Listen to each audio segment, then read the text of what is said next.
Almost everything around you was built by someone who knew they'd never see how it turned out.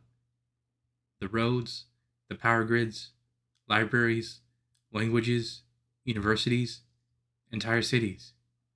Most of what we call civilization is inherited effort. People building forward into a future they would never personally live in. And what's strange is how easy it is to forget that. Because when something works long enough, it stops feeling built. It starts feeling like it was just always there. Modern culture teaches people to build upward. More status, more visibility, more recognition, get seen. But historically, a lot of humanity's most significant achievements weren't built upward. They were built forward. And those are completely different psychological orientations. Building upward is about being seen now. Building forward is about contributing to something that might only matter after you're gone. One wants recognition, the other wants continuation. There is this old idea tied to cathedrals that many of the people who started building them knew they'd die long before the structure was ever finished. Think about that for a second. Spending your life contributing to something you will never personally experience completed. That kind of thing feels completely alien now.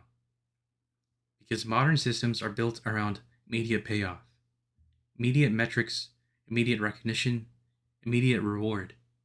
But a lot of the most enduring things humans ever made were built by people operating on timelines larger than themselves. What's interesting is that humans do this constantly. Not just buildings, knowledge systems, oral traditions, recipes, agriculture, laws, stories, seed vaults, letters written to children who haven't been born yet. Underneath all of it is the same strange act of faith.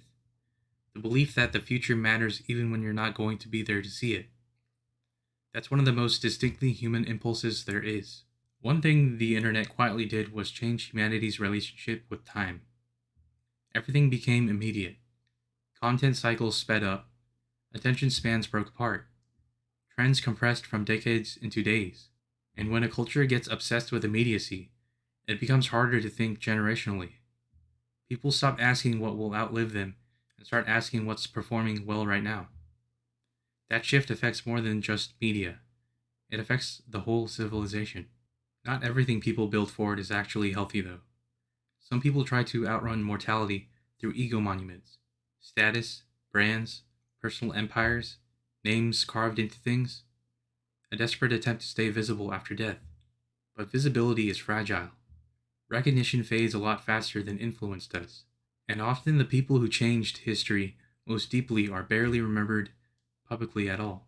Most of your life depends on strangers who expected nothing from you. Someone designed the systems keeping your city running. Someone preserved knowledge you never had to rediscover. Someone taught someone who eventually taught someone who ended up shaping you in ways you can't fully trace. Civilization isn't built by isolated individuals. It's layered inheritance, an invisible chain of contributions stretching across generations. And most of the people in that chain disappear into history anonymously. But what they built remains. The strange thing about contributions that actually last is that they tend to become invisible. When something integrates successfully into civilization, people stop noticing it. Language is invisible when you're speaking it. Infrastructure disappears into routine.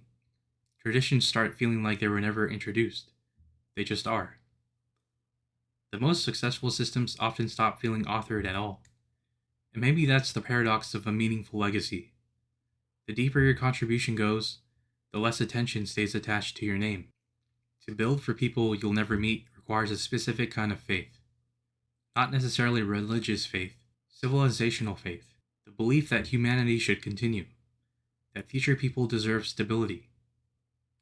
That meaning can exist beyond your own lifespan. And even people who claim to believe in nothing tend to reveal this instinct when you watch what they actually do.